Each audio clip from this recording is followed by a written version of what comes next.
இறைவனுக்கு வணக்கம்.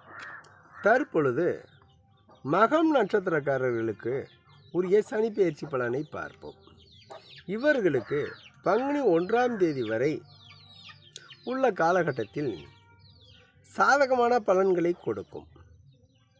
எவ்வாறு என்றால், இவர்கள் அடுத்தவர்களை முழுமையாக நம்புவது சாத்தியமில்லை.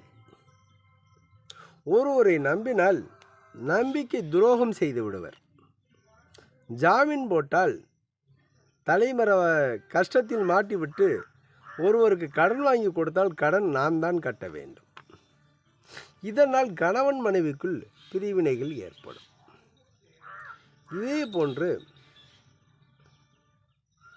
தொழிலில் தன்னிச்சையாக செயல்படும் பொழுது கண்டிப்பாக வெற்றி கிடைக்கும். ஆனால் கஷ்டங்கள் அதிகமாக இருந்தாலும் வெற்றி கண்டிப்பாக கிடைக்கும்.